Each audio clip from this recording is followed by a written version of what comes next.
vous sentez débordé? Et si on transformait ce chaos en ordre? Dans cette vidéo, je vais vous présenter 5 concepts qui, je l'espère, vous aideront à passer du stand de street food indienne à un plan de travail d'un chef étoilé. Dans cette vidéo, on verra aussi comment je structure ma semaine, mes espaces de travail et, parce que j'en ai besoin, mon disque dur. On attaque direct avec le premier principe, à savoir centraliser les tâches et les idées. Le but, c'est de trouver un système qui va nous aider à tout centraliser. Alors ça peut être un carnet, des notes sur le téléphone ou même des outils plus complexes comme Notion. L'objectif de ça, c'est de ne perdre aucune idée et de tout garder au même endroit. L'étape numéro 2, ça va être de créer une routine hebdomadaire.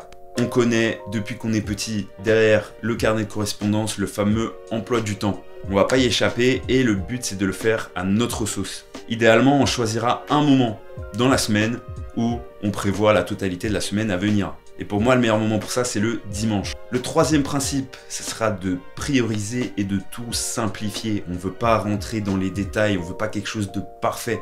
Le but, c'est d'avoir une grande ligne directrice. Si vous connaissez la loi de Pareto, c'est exactement ce qu'on veut, c'est-à-dire 20% des efforts qui produisent 80% des résultats. Point numéro 4, on va organiser physiquement pour clarifier le tout mentalement. C'est-à-dire qu'on veut un espace de travail propre où tout est à sa place. Comme un artisan dans son atelier, on veut que les outils soient à portée de main. Et enfin, dernier principe, le numéro 5, on veut un workflow numérique efficace. Notamment si vous travaillez dans des domaines créatifs comme la vidéo, la musique, etc.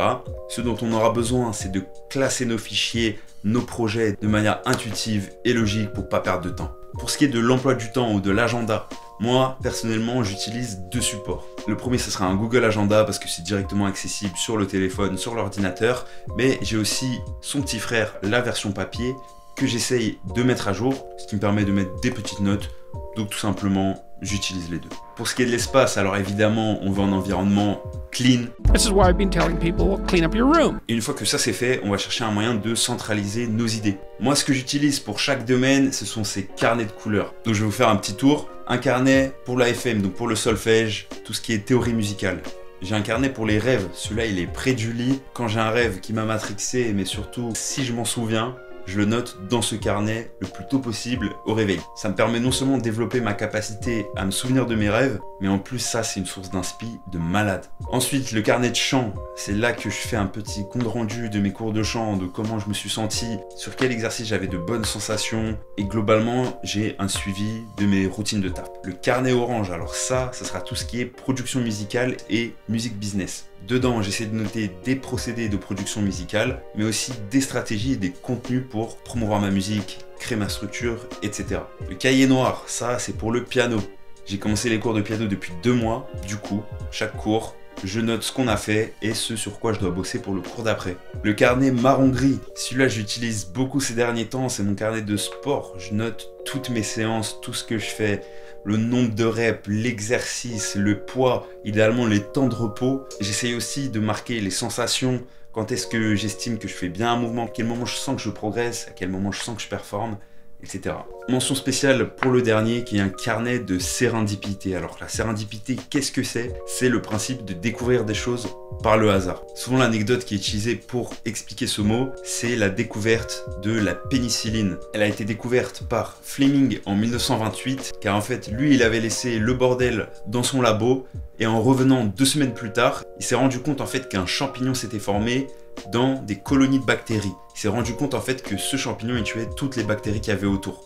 C'est comme ça qu'il a découvert le premier antibiotique. Ce carnet bleu il sert donc à ça, c'est de noter toutes les idées qui vont passer par la tête et je les mets dans ce carnet sans distinction. Je sais pas, ça peut être une idée de business de jet ski, comme l'idée de sampler le discours d'un président par exemple. Mais l'idée de ce carnet en l'occurrence, elle vient pas de nulle part, elle vient de ce livre de Robert Greene, Atteindre l'excellence. Il proposait justement de tenir un carnet de sérendipité pour développer sa créativité et son imagination. J'ai bien aimé l'idée, du coup je me suis essayé. Maintenant on passe à la pratique, je vais vous montrer un de mes objectifs du jour. Alors comme je fais de la musique et maintenant de la vidéo, mon but c'était d'organiser mon disque dur pour qu'il soit le plus intuitif possible. L'idée c'est de passer de quelque chose qui ressemble à ça, à quelque chose qui ressemble à ça. Pour tout ce qui est musique, j'ai déjà un peu ma manière de fonctionner. L'objectif là, c'était surtout de trouver l'organisation optimale pour toute la partie vidéo Sauf que comme je suis débutant, eh bien je ne sais pas exactement ce dont j'aurais besoin en progressant et en avançant. Du coup, pour m'aider, j'ai demandé à ChatGPT la chose suivante. Propose-moi une manière d'organiser mon disque dur pour la partie vidéo.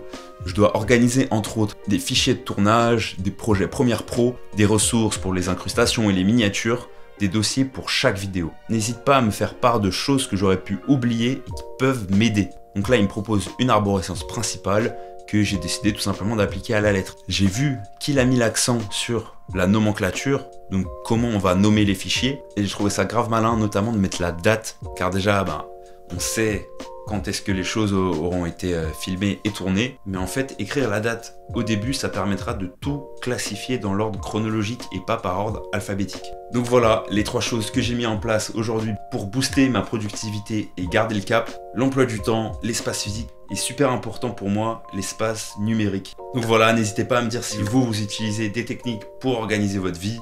Et comme se mettre en ordre, c'est déjà la moitié du travail, je vous laisse parce qu'il faut que je passe à la deuxième moitié.